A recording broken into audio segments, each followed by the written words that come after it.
اس کے بعد اس سورہ مبارکہ میں یہ بڑا عجیب مقام ہے اس اعتبار سے قرآن کا. عجیب کے معنی کیا ہے؟ دل لبھانے والا، حسین.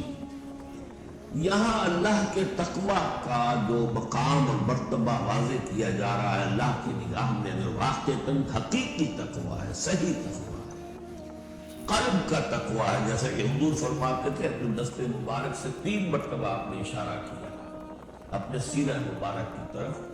التقوی ہا ہونا، التقوی ہا ہونا، التقوی تقوی یہاں ہوتا ہے. دل میں تقوی ہے تو تقوی ہے. باقی لباس اور وضاقت یہ ساری متقیوں کسی بنا لی اور اندر کا معاملہ نہیں ہے تو یہ بہروپ ہے، یہ تقوی نہیں ہے. لیکن حقیقی تقوی ہو تو پھر اس کا کیا مقام ہے؟ اب دیکھیے پہلی بات آ رہی ہے وَمَنْ يَتَّقِ اللَّهَ يَجْعَلْ لَهُ مَخْرَجًا. جو شخص اللہ کا تقوی اختیار کرے گا اللہ اس کے لیے راستہ پیدا کر دے گا. جہاں بالکل نظر نہیں آئے گا کہ کوئی راستہ، اللہ راستہ پیدا کر دے. بالکل نظر نہیں آ رہا تھا موسیٰ کے ساتھیوں کو کہ اب کیسے بچیں گے، پیچھے لشکر آگے آگے سمندر ہے، اللہ نے راستہ پیدا کیا. خود حضرت ابوبکر کا جو حال ہو گیا تھا کہ حضور اگر انہوں نے ذرا بھی دیکھ لیا نیچے اپنے قدموں کی طرف بھی نگاہ ڈالی تو ہم نظر آ جائیں. آپ نے فرمایا لا تحزن ان اللہ معنا، راستہ نکالتا ہے. پھر حضور گئے طائف لیکن وہاں سے خالی ہاتھ آئے. مدینے میں اللہ نے خود ہی کھڑکی کھول دی، 6 آدمی ایمان لے آئے. آپ گئے ہی نہیں اور وہاں انقلاب بھی آ گیا. عجیب. اس اعتبار سے اللہ مخرج پیدا کرتا ہے. تم صحیح طریقے پر چلتے رہو، تقوی اختیار کرو، صحیح راستے پر جد و جہد کرو. یہ کام اللہ پر چھوڑو. کب اسے منظور ہے اس کا کامیاب ہونا؟ جب ہوگا وہ راستہ ایسا کھول دے گا کہ تمہیں گمان بھی نہیں ہوگا. وَيَرْزُقْهُ مِنْ حَيْثُ لَا يَحْتَسِبُ، اور اسے رزق دے گا وہاں سے جہاں سے اسے گمان بھی نہیں ہوگا.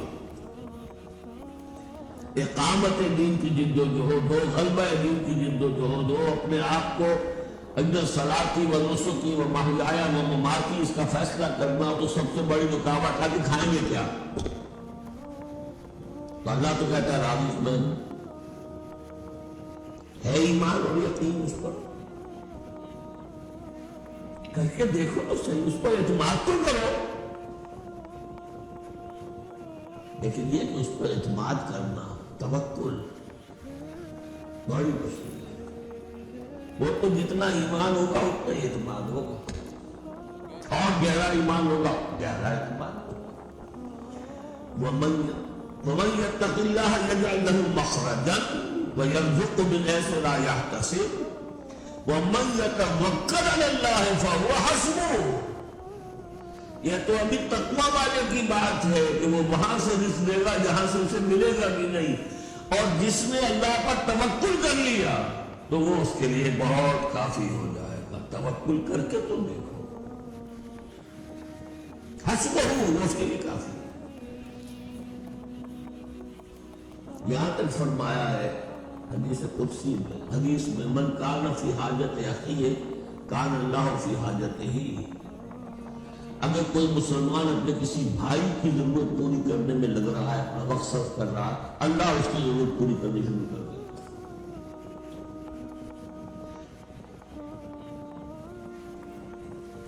فکر ماں در کار ماں آزار ماں، کار ساز ماں میں فکر کار ماں. یہ فارسی شاعری کے اندر یہ دینی حقائق ہے.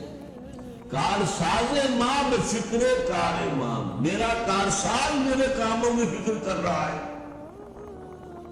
میں نے اپنے آپ کو اس کے کام کے لیے لگا دیا. وہ دنیا میں بھی ذرا سا بھی کوئی شریف انسان ہوگا، آپ اس کے ہو جائیں وہ آپ کو چھوڑنے کا فکر ہے. شرافت ہو، مروت ہو. آپ اللہ کے بن کر تو دیکھیے. پھر وہ کارساز ہے.